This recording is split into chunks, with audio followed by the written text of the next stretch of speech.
live in 5 minutes, folks. I love this tracking shot down the hall, so wonderfully chaotic and fast-paced. The music is also super appropriate and immediately gives this episode a different feel than most others. Hello, what have we here? Plus, they pretty much set up the entire episode in this sequence right here, right down to Todd goofing off in hair and makeup. And I like that they're continuing Bojack's jacket full of flasks gag from the last episode. Also, Wanda does not take a single sip of this coffee she's given. Nice to see the worker bees Todd hired are still getting some work after the disaster of Todd's Disneyland. Love this orangutan swinging in the background, too. An octopus working the mixer is actually such a smart gag. Talk about born for a job. But you can use our second screen app to see what viewers are saying about the show live as it's airing. Oh, cool. I love stupid bullshit like this. Lisa Kudrow does such a great read of this line. So funny. It's bigger than any of us. I expect all of you to work together, but I also expect that one of you will tower above the rest, and that outstanding individual will receive this pen. I love how absurd they make J.D. Salinger's personality and how seriously this pen is taken despite its worthlessness. It kills me how they try to run the acronym across the screens, but it's so long that it just looks like gibberish.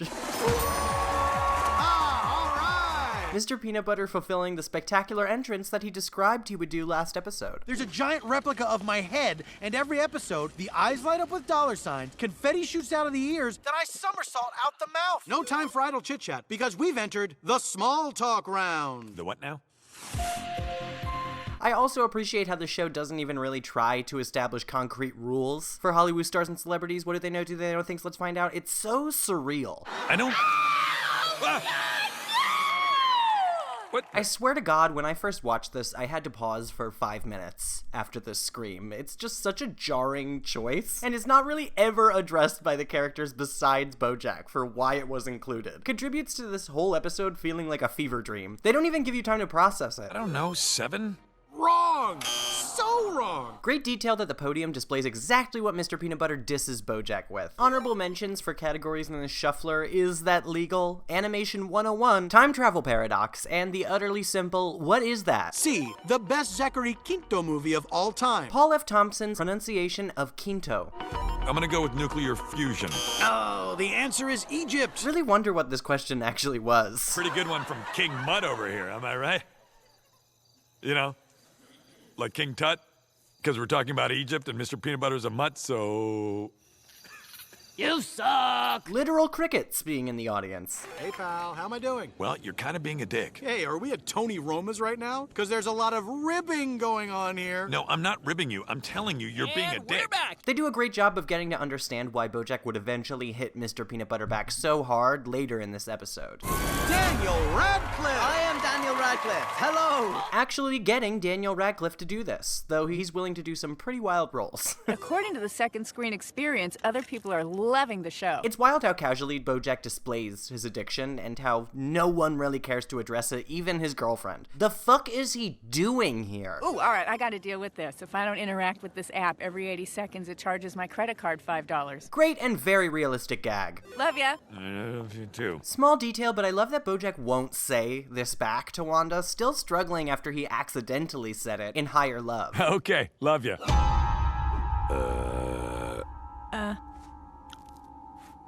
No, I don't. Also, a slight warning for the direction their relationship is heading. You opened up about your fear of success. I gave you some advice. You said I was a true friend and you would never forget me. I also love how personal their meeting was. Bojack gets so shat on this episode. The puppets clap when the puppet master pulls the strings. JD just over here, subtly a villainous mastermind. I'm wearing Heelys. They're shoes with wheels. For efficiency purposes, now I can be serious faster. Todd is a genius for this one. We need to bring Heelys back, especially in professional office settings. What color comes from the combination of blue and yellow? I actually know this one. When I was growing up, my next door neighbor was a painter. I love how clearly rigged this game is, but Daniel pretends this is some sort of revelation for him to know. Game shows really do be doing this.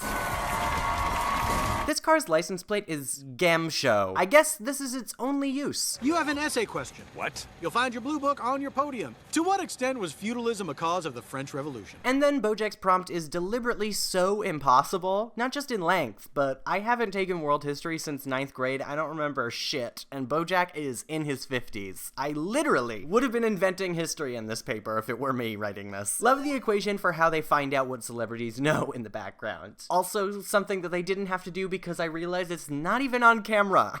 The year was 2003, and for some reason, everyone was playing poker all of a sudden. Great style change and mislead for what time period Princess Carolyn is describing. There was Lucy Lawless, Lucy Liu, Lori Loughlin, Lisa Loeb, the dog from Frasier. I love this alliteration just broken by the dog from Frasier. It's subtle, but when he gets excited, his ears ever so slightly flop up and give him away. Also, kudos to PC for seeing Bojack struggle and wanting to help him. A continent ravaged by war, coupled with the retreat of the church from secular life, and then it just stops? What's wild is this is a great start. Bojack does know his history, for some reason. Or C, 3,500. I don't know what PC was talking about. That is not subtle at all. Quantum tunneling. King Magnus II. Miss Scarlet in the library with a lead pipe. The wide breadth of these answers. They even had to solve a clue murder.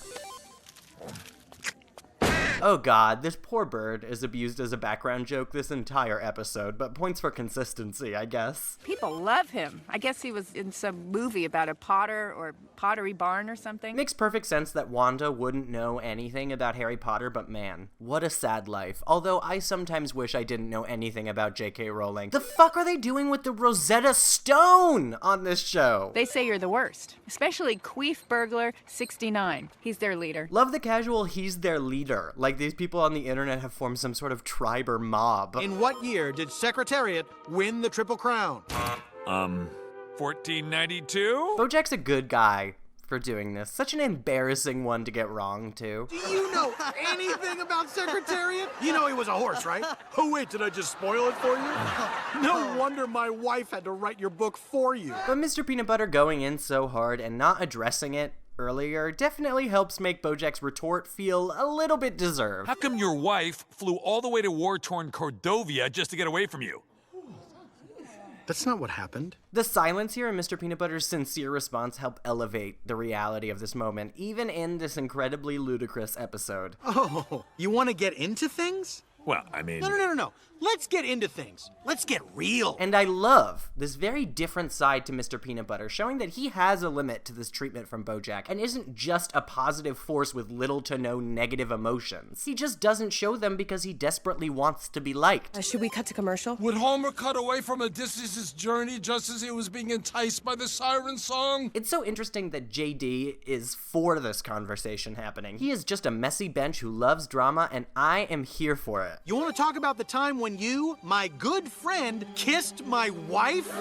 No! Yes! This is such a great twist. By all indications, we as an audience assumed Mr. Peanutbutter is blissfully ignorant to this fact, as he is with many things, and that is why he's still so kind to Bojack. Having it so he's known all this time and still treated Bojack with such kindness gives a whole new perspective on this character. Hey, did something exciting just happen? Because people on the app are, and I quote, losing their tits.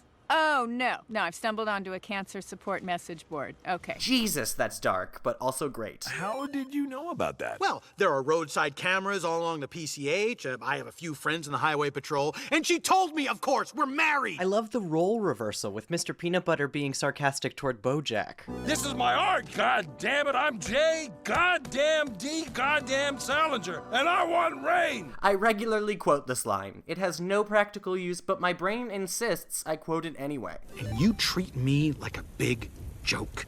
You think I don't notice? Why don't you like me? So nice that they show that Mr. Peanutbutter isn't simply stupid, just extremely good-natured. He still notices when people don't like him, especially when it's as obvious as Bojack. Because I'm jealous. Everything comes so easy for you. Oh, and it doesn't for you. You're a millionaire movie star with a girlfriend who loves you, acting in your dream movie. I want to feel good about myself. The way you do. And I don't know how. Such a great dressing down of their dynamic here, too, where Bojack professes he wishes his life could be as easy as Mr. Peanutbutter's, but Mr. correctly points out that he has so much to appreciate already. But Bojack, distracting himself with the success, money, and sex, never fills that ultimate hole inside of him that causes him all of this pain, causes him to hate who he is, because he also never actually addresses and works to change his behavior. It's amazing that he says he doesn't know how when he's been obsessively drinking this entire episode, even though he has to appear on live television. I've got to guess where you could start, Bojack. I'm sorry, Mr. Peanutbutter. I can't tell you how sorry I am. But I do appreciate Bojack apologizing for his treatment of Mr. Peanutbutter. That's an important step. I don't know if I can forgive you. But I guess we'll find out right after this break.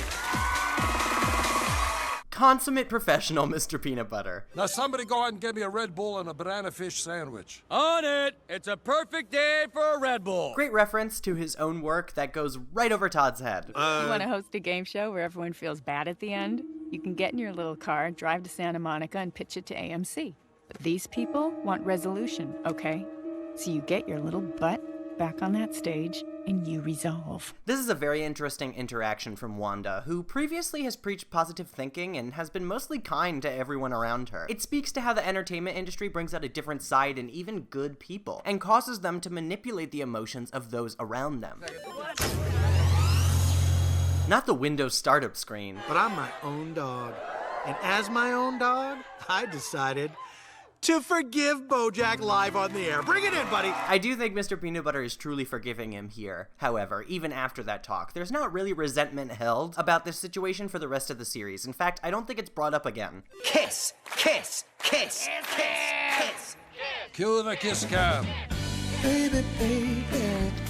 Bojack creators just giving us some meowie? Because seriously, why are they making out? They said kiss, boys, calm it down. Maybe you just need someone to believe in you. Wow, no one's ever fallen for that! Oh, what a wonderfully Todd ending to this storyline. I mean, what even is a deeper meaning? This is just goofy, all the way down. You are the most annoying, immature, aggravating, irritating, crazy-making. Oh, she was mad, all right. But kids, that's the story of how I met this pen. Great How I Met Your Mother reference and mislead. You can walk away right now. Or, and remember, this is for charity. You can risk it all in our double or nothing round. I want to risk it all. Which famous actor played the titular role in the popular Harry Potter film franchise? Huh. Yeah. I don't know. When you're as famous as I am, you meet so many people, it's impossible to remember them all. The immense amount of pettiness that this takes. Are you serious right now? Dude, this is for charity. I want to say Elijah Wood. Elijah Wood? Daniel Radcliffe's pure rage at this purposeful error is always hilarious. And what a way to cut to credits. Just absolutely shocking and completely hilarious.